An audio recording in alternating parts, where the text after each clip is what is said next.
Hello, ladies and gentlemen. Thank you so much for watching Smart24 TV. We drive your business. My name is Anthony.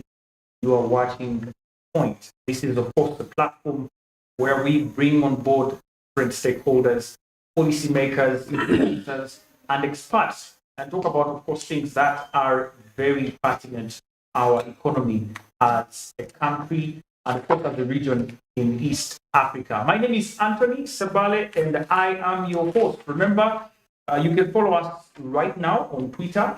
Our handle is at Smart24 TV. My personal handle is at Anthony Sebale. And of course, you can keep in the know and get us to know what you think of the topic of discussion today on those various platforms. Those of you on YouTube, you can visit as well, Smart24 TV Live. We are live as well there right now. Now, of course, today we are talking the economy of Uganda in general.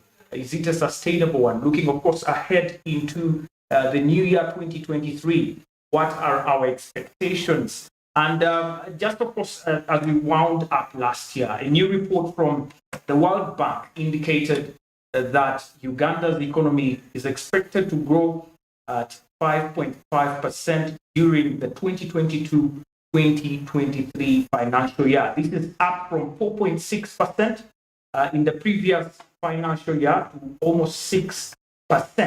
And the projection is also contained in the 20th edition of the Uganda Economic Update of the World Bank that was released last December.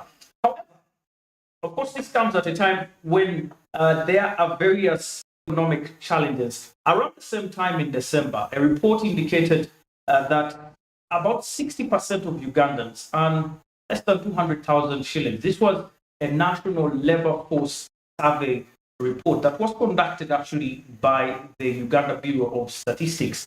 And it showed that of every 10 households, over about 6 are financially struggling. Now, does this, of course, sabotage what the World Bank is saying? Definitely it does.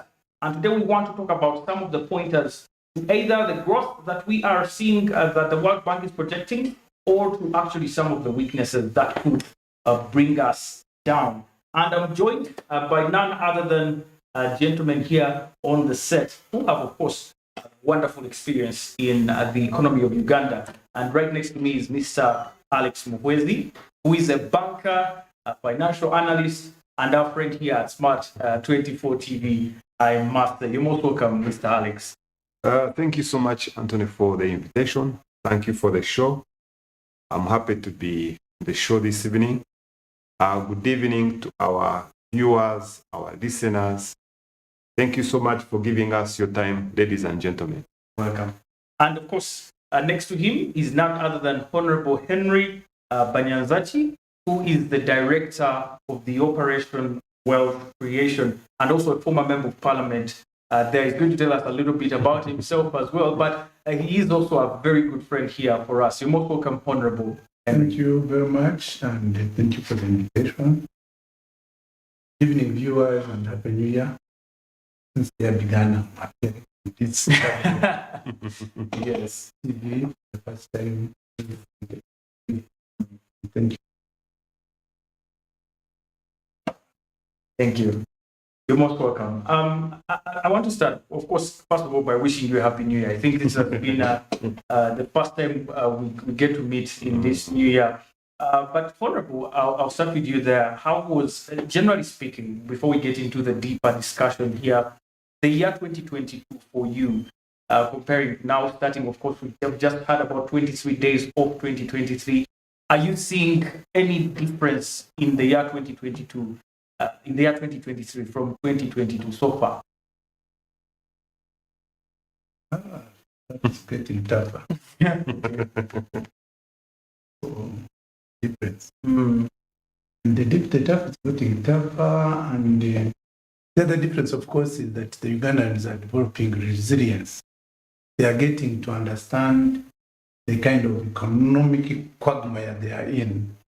And they are starting to develop to have resilience mechanism, but by and large, the economy is still tough.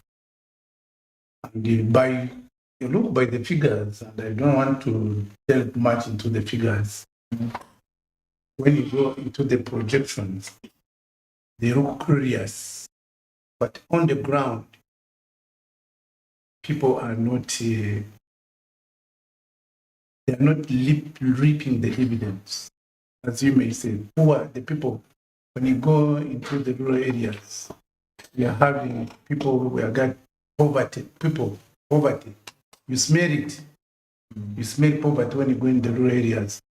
Christmas, you could see like in this Kampala, normally December had always been the November, December would always be months of jam because people are coming to shop. So there's the jam in town in November and December, and you would say, what is wrong? There's too much jam. But now there was nothing like that. The only jam that was experienced was a rush for the people who were getting out of the town.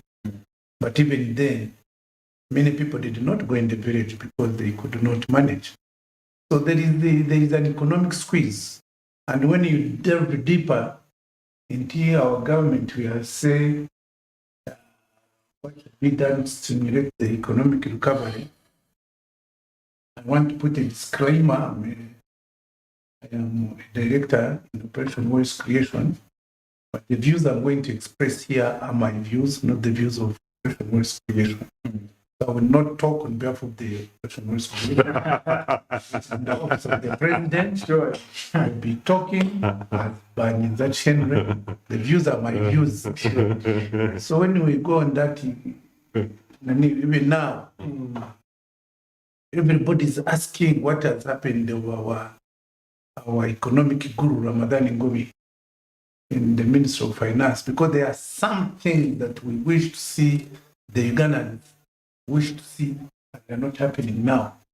And for sure, for a fact, I know, for example, now, there is a lot of money that the government is holding for the domestic areas and the domestic suppliers.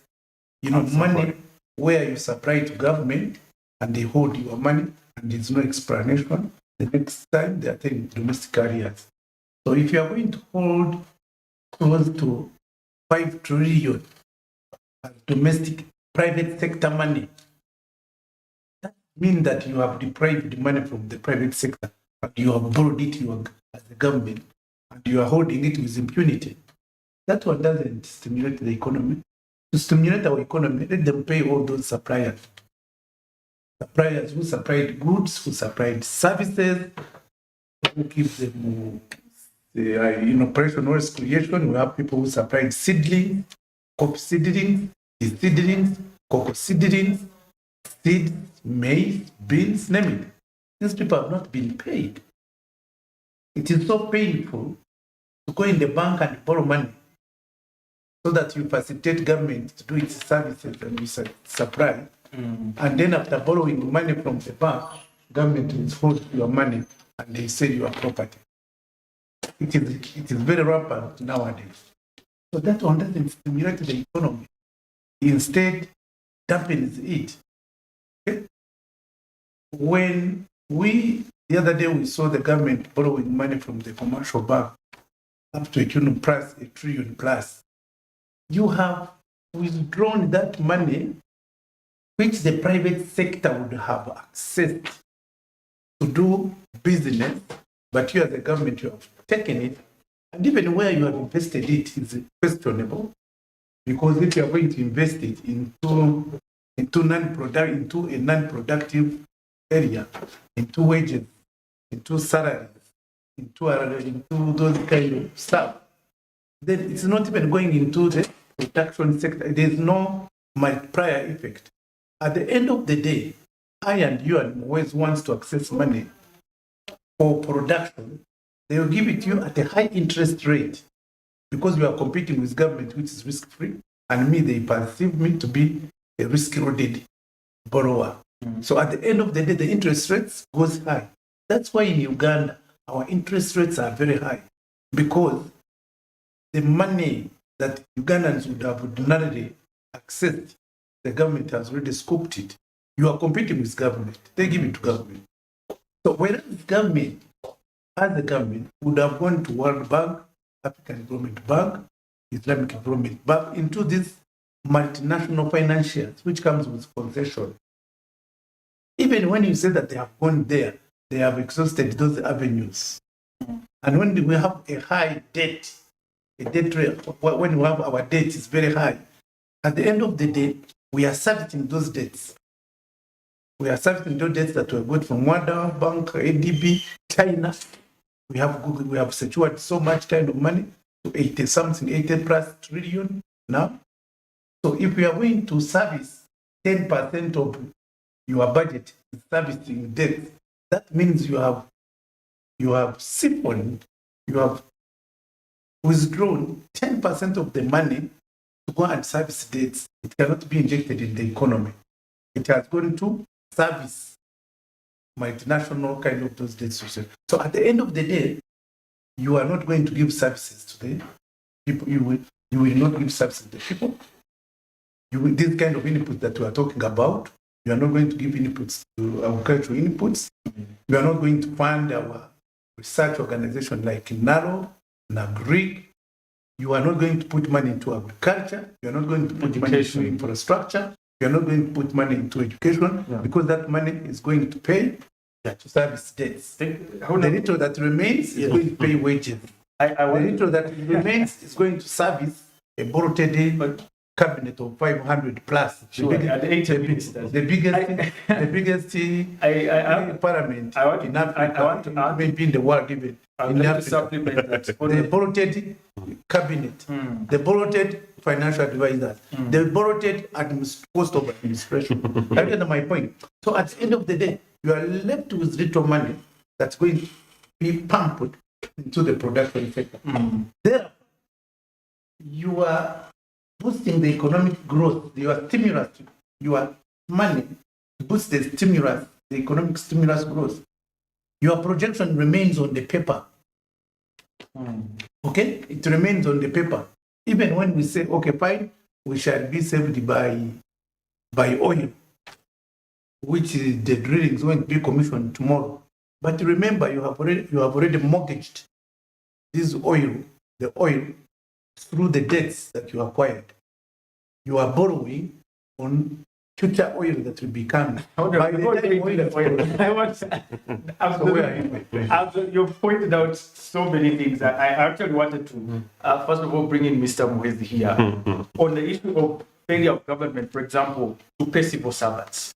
This is not the first time. We borrowed money to pay them. Yes, and we are continuing to borrow money without debt going to 50% our GDP. But unfortunately, even last year, when you look at the statistics from last year, we failed to raise about 1 trillion on the projected revenue collection that we wanted to raise for our budget. And then the diaspora remittances as well dropped by 1.8%. Our debt is going up to 80 trillion and projected, of course, to increase, but still we call it sustainable, right? This is what the honorable ministers are saying. And the trade deficit, our trade imbalance is at 20.4 billion Ugandan shillings. That's about 5.6 million US dollars. And honorable there is saying that government probably should do better right now, because what's currently being projected in the figures is not emanating with what's on ground. I want to get your opinions on this. Of course, I'm also getting to know how your 2023 actually got started for you as well, guys. Thank you so much, Anthony. It's always a pleasure to be on this great show, and I'm happy to be sharing this platform with my elder brother, the Honorable Banyanzachi. We are discussing something that is very dear to us, because in simple terms, we are speaking about livelihoods. We are speaking about the security of this country. We are speaking about the future, the sustainability of our economy, considering the generations after us. 2022 was quite challenging. We saw an increment in commodity prices, and the impact of this is that this these increments in prices negatively impact consumption, private consumption. So in 2022, we saw subdued private consumption. Now, consumption drives economic activity. Once prices increase, definitely people's disposable income is negatively impacted. They will consume less, and this translates into reduced factory or industry production, because you cannot continue to produce at the same level when whatever you're putting to the market is not being consumed. So once production has gone down, the impact is that, one, taxes are negatively affected. Elements like VAT that were being charged on your production goes down because your production has gone down. We also saw factories having to reduce on headcount to manage subdued sales. So that had an impact on tax revenues. Number two, we also saw the central bank increase the central bank rate in order to stem the inflation that was obtaining through 2022. Now, the increment of the central bank rate definitely negatively impacts on private credit growth. So we saw interest rates across commercial banks increase by over 2 to 3 digits, and banks became very, very cautious in extending credit to private individuals. So this subdued private credit growth also impacts on production. Meaning, if I had a project to expand my factory, I couldn't access capital to expand my factory, implying that production goes down. Definitely, it also affects on revenue collections by government. So it's some kind of a chain that once you trigger one action, it affects the entire chain. So interest rates went up. Access to private credit from commercial banks was subdued. Business expansions and growth could not happen at the rate they were expected to happen because there was no financing there was no credit to finance those expansions. Definitely some companies also, because they couldn't access fresh credit to expand their entities, had to lay off some staff. Three, we also witnessed an increment in loan default rates within commercial banks. What that meant is that a lot of people's assets, especially land and houses, were advertised for sale. They couldn't pay back the loans. Yeah, people couldn't pay back loans. And even as we speak now, a number of borrowers are actually stressed. Now, with that stress, it also has an impact on business growth. You cannot engage or involve in a business expansion once you have a delinquent loan that you are dealing with. So that has also in a way affected the economy. So you had the properties advertised for sale. Two, banks are not in high gear to extend private credit. So you have a bank which is stuck with a non-performing portfolio. Properties have been advertised, but you also have no buyers. So this portfolio is holding money which cannot be accessed by private credit borrowers. So banks are stuck. The market has no cash to purchase these advertised property. Definitely, that also had an impact on liquidity in the market. So 2022, of course, we saw some activities. We saw some some activities, especially in the oil and gas sector. Yeah.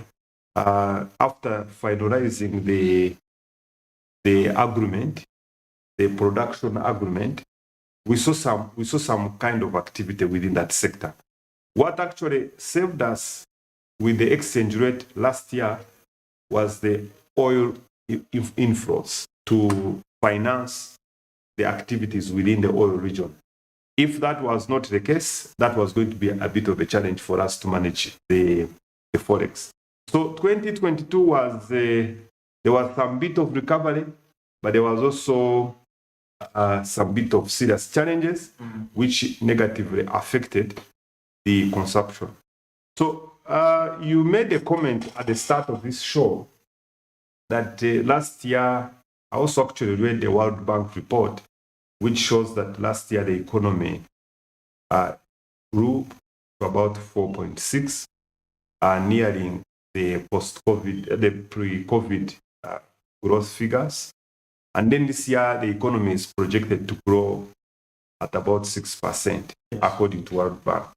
Now, these are absolute figures. These are macro figures.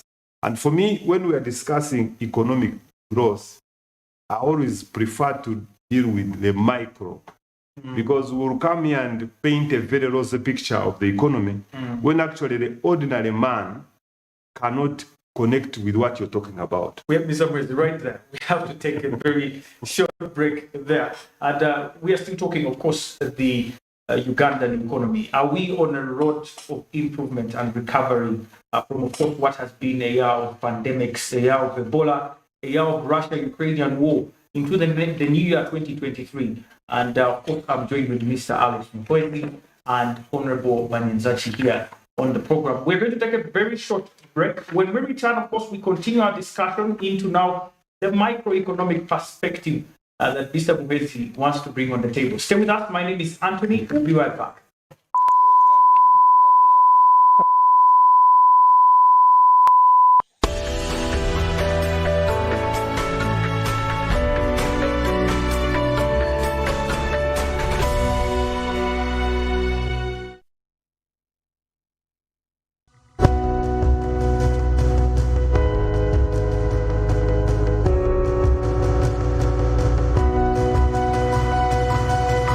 Smart24, driving business.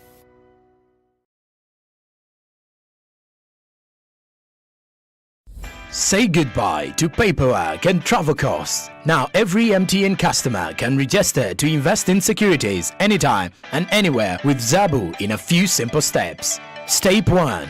Dial *292#. Step 2. Select option 1. Register with Zabu. Step 3. Enter your full names. Step 4. Enter your national identification number. Step 5. Enter your national identification card number. In 24 hours, you will receive an SMS confirming your registration. Congratulations, you are now ready to invest.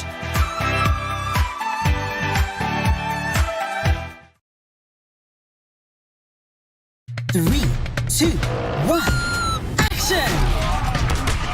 From legendary filmmaker Isaac Nabwana comes the ultimate action attraction, Wakaliwood, featuring 30 hard-hitting, heart-stopping, homegrown Ugandan action movies. Wow! The best of the best, the biggest stars, the Wakali wonders of Wakaliwood. It's unbelievable. All on Maisha Magic Movies, DSTV Channel 141 and GOTV Value.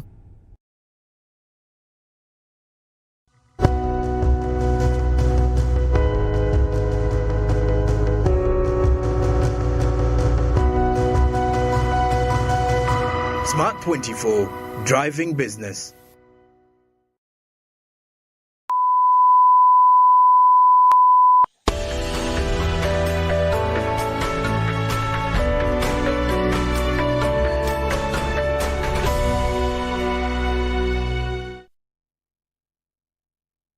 Welcome back, and thank you so much for watching Smart24 TV, where we drive your business. My name is Anthony Sebali, and I am your host, and this is The Point.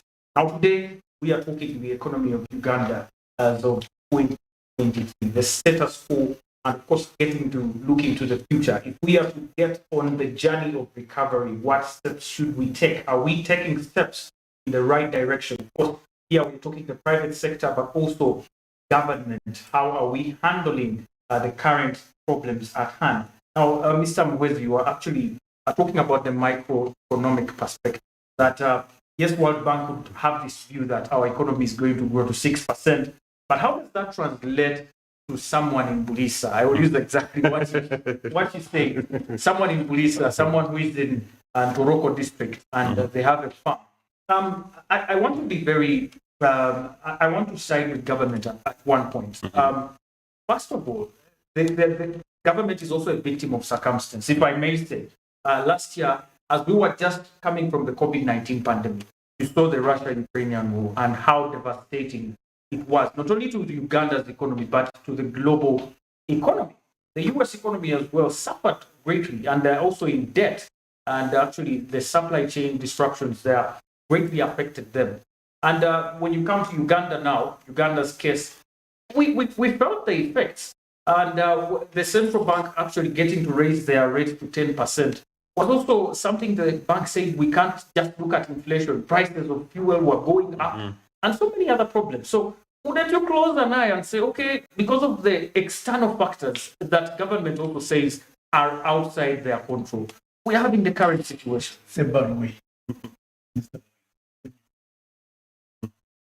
Why were we hit by that war of Russia and Ukraine, that we could not get wheat to make bread and chapati? The president advised us to get cassava No. at some point. Here, we can grow wheat here in Uganda.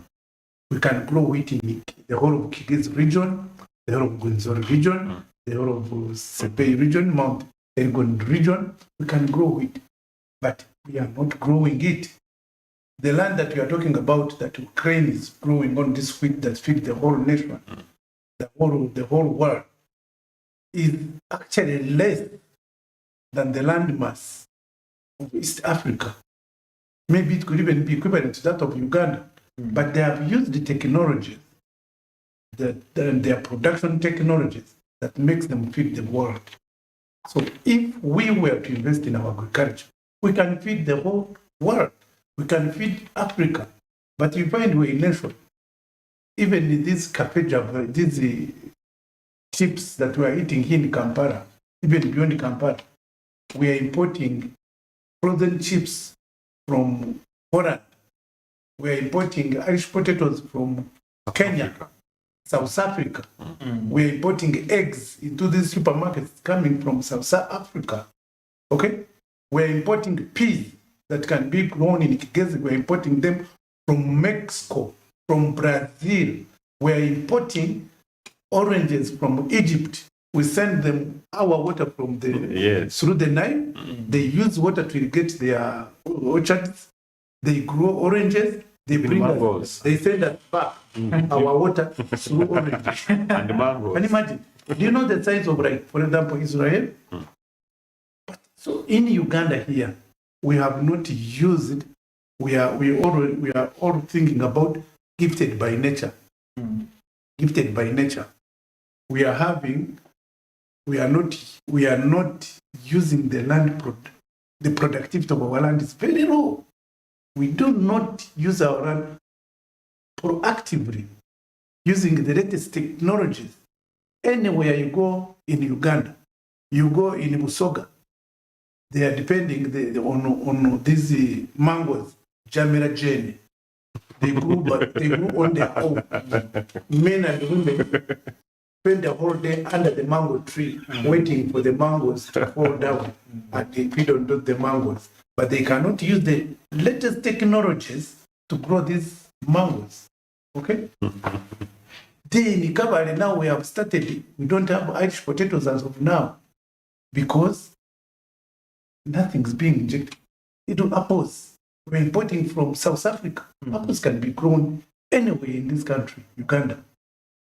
So there's nothing that being imported here in Uganda that cannot grow here. But we are not harnessing the nature, gifted by nature. Everything that we have, we are getting it. It's either soil For your information, I come from Kabale, Rwanda for that matter, Sure. neighboring Rwanda.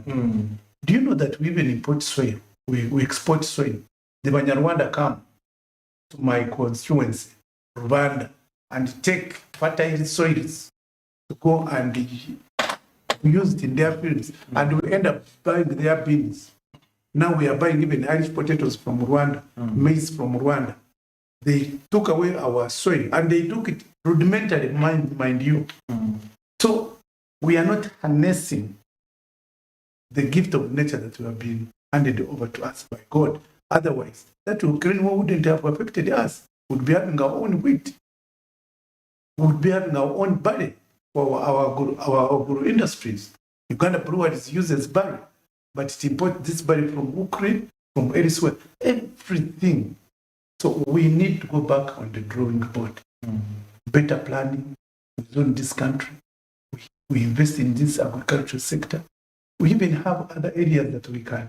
When you look at tourism, for example, if you want to boost the economy, invest in tourism. God given. Everybody now, you hear Emirates taking Ugandans to Dubai. Do you think they're going to go there for business, for what, for anything? Tourism. They are going to see how Dubai has developed in 50 years, how it has transformed from a desert to a productive. We were donating Dubai in 1975. Yeah. Kenya Airways full. They are going to the beaches in Zanzibar.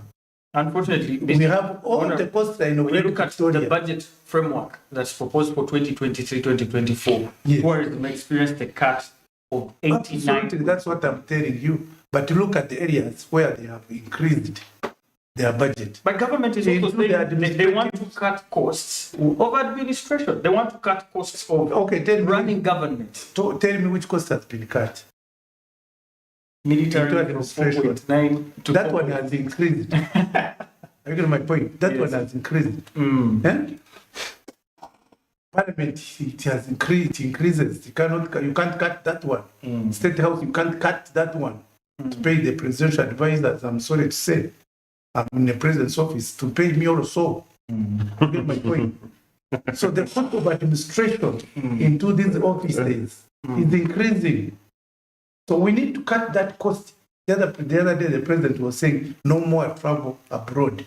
I wish it can be implemented.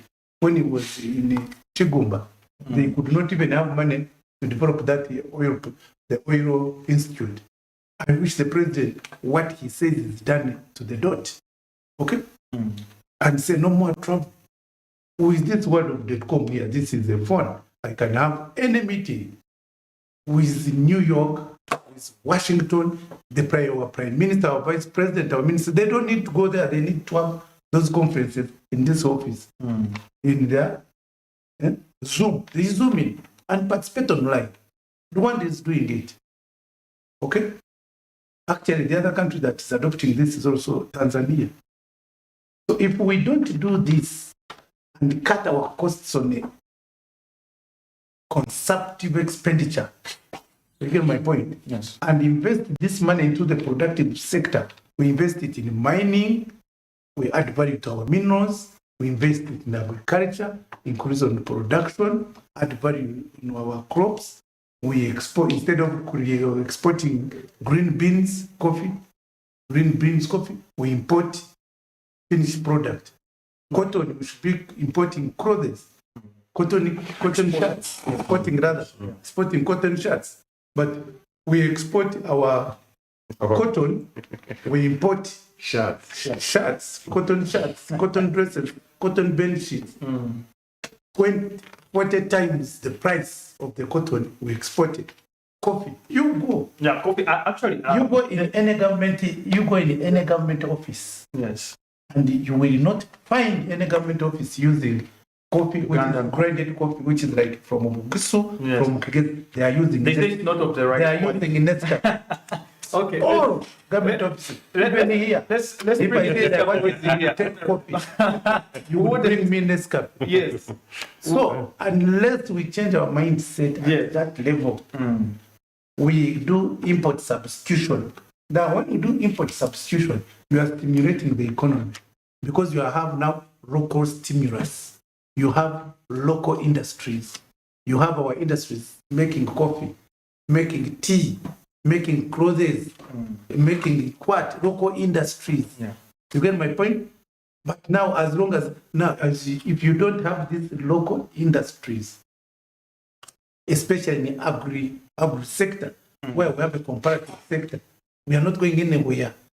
If we don't add value on our gold, on our tea, on our wolfram, on our copper, whatever you talk about it, and we're exporting it in raw form, we export our iron ore, and then we're importing iron bars.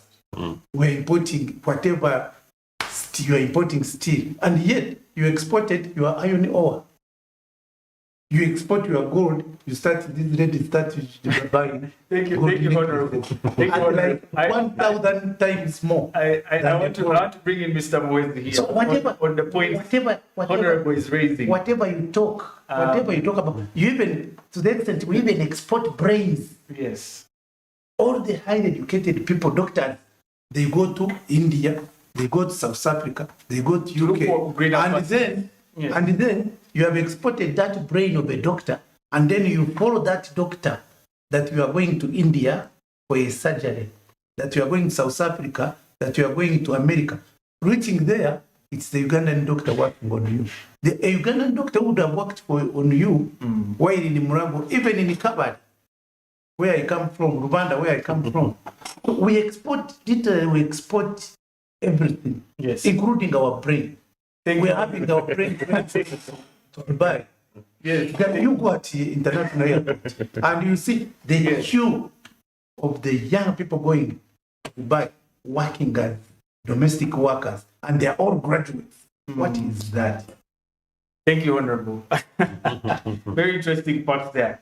Mr. Mwezi, you just had Honorable there, and I won't eat his words, but to be factual, Uganda, Africa as a whole, we export about 2 billion worth of coffee.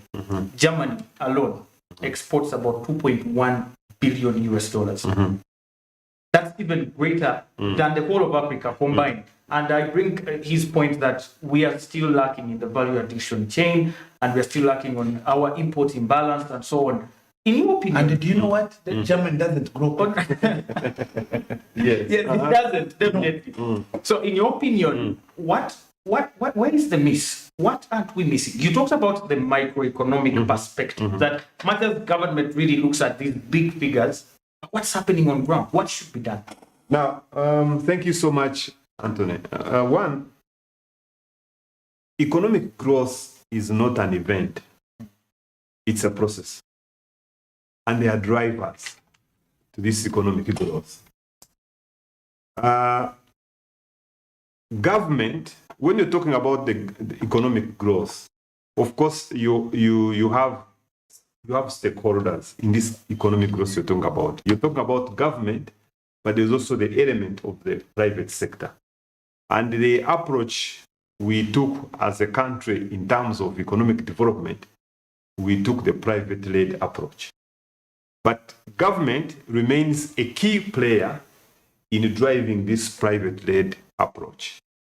Government influences economic growth through policy, plans, and regulations. And the plans in this regard, we are talking about the budget.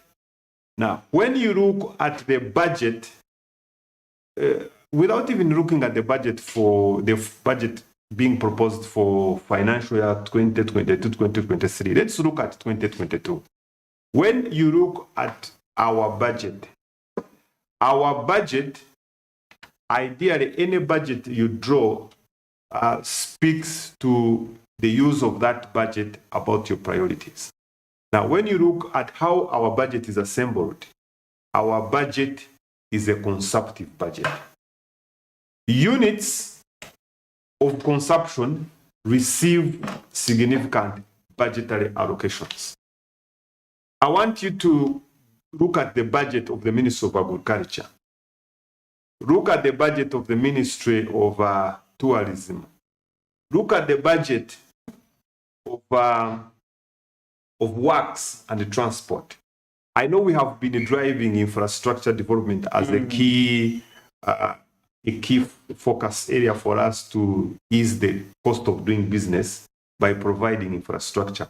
But when you find that, for example, you are spending more money on salaries than money you are spending on market development, advertising and promoting your country through the Ministry of Tourism, you have a problem. The other key factor that we cannot, that sometimes tend to be ignored when addressing issues of economic growth, governance is very key. You have all these policies in place, but if governance is not properly addressed, you will always have challenges with economic growth. And the government has tried. According to this is the governance I'm talking about. According to the IGG, Inspectorate of Government of the Republic of Uganda, they estimate that every financial year, over 1 trillion Uganda shillings is lost to corruption. This is over 1 trillion Uganda shillings is lost. No, my friend, why are you underestimating that? No, I'm using the report. IGG's report. Yes. You get IGG's report. Huh? Yes. It is 20% of our budget. Yes. Of our national budget. Yes. So 20% of 40 trillion is how much? 20%. So we are losing, and this is not through fraud procurement. Yes. So that is about, if you are talking about, that's about 10 trillion. Yes. So add 0 to 1.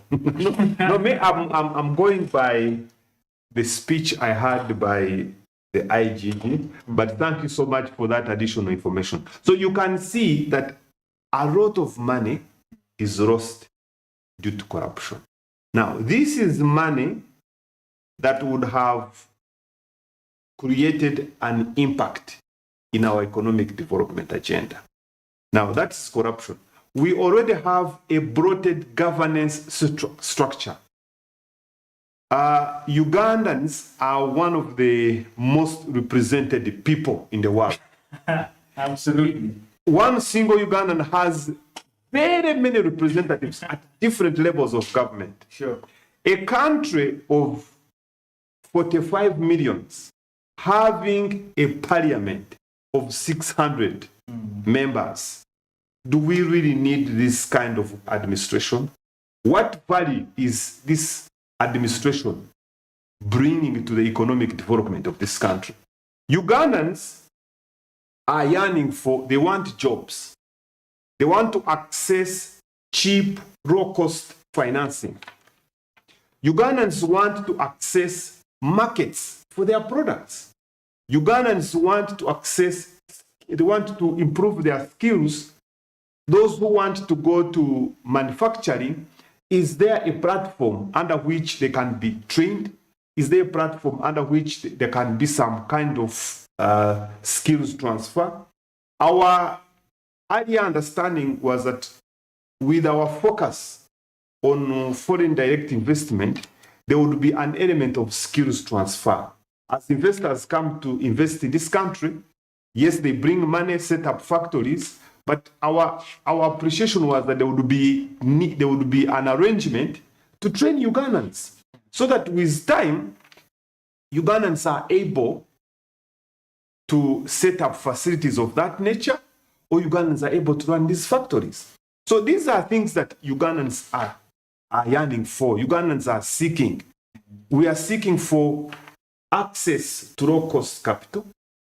Can we have markets for our products? Can we be properly governed? Can we have government systems working? I think the recent World Bank report of ease of doing business does not really give us paint a good picture about this country. How long, for example, does it take you to register a business and have it running? If I want to get a license, is the process streamlined that I can get a license anytime I want and I'm able to invest and run? How is the infrastructure in place? One of the biggest challenges we have today that people don't want to talk about as we talk about economic growth is the cost of energy. Power is still very expensive. And we're exporting a lot. We export it, but I'm told we are producing more power and we are paying for producing more power. We are paying to keep that more power, and the cost of power has remained high. Now, you cannot talk about economic development without addressing the drivers. You can't talk about industrialization, manufacturing, without addressing the cost of power. So these are issues that need to be seriously addressed, talked about, so that we find a solution, especially, for example, power. Power is a very big issue at a micro level and at a macro level. And I don't see it get serious attention to addressing it. For example, why would we look at the institutions we have in our power chain, supply chain? You have a generation company, you have a transmission company, you have various distributors. Now, at every point of transaction, costs come up. And ultimately, the net cost to the end user is a very big issue. So for me, these are issues that need to be tackled if we are to address economic growth challenges in our economy. Honorable talked about the issue of debt. Yes, our economists will keep arguing that we are not yet highly leveraged. We cannot run away from borrowing at point A or B. We will always borrow. But what hurts me most that, do you know that much of the money we have borrowed, much of it has not yet been utilized? There are idle loans waiting for certain issues to be resolved, but we have borrowed. Non-performing. Yes, they are not performing, but we are paying interest on money which is not working. So the issue is, what are we borrowing for? You see, and I want to challenge my members of parliament. We always see you being summoned, rushed, approve loans. Do you get an opportunity to be appraised on the performance of these loans? Because there are loans we have approved. Talk, for example, the money we borrowed to put up a hospital on Entebbe Road. Where is the hospital? After how many years? 5 years. We can't see a hospital. But a significant amount of money was borrowed for projects like those. So we have a number of we have a number of ghost projects against whom money has been borrowed, but they are not existent. We have to take a break, Mr. Mwezi. Thank you so much for those wonderful insights and for sharing them with Ugandans out there. We want to take a break, but when we return, Honorable, the government has put in place programs. I agree entirely with what's going on currently, and we know it's not at the very best, but we put up programs like the Parish Development Model.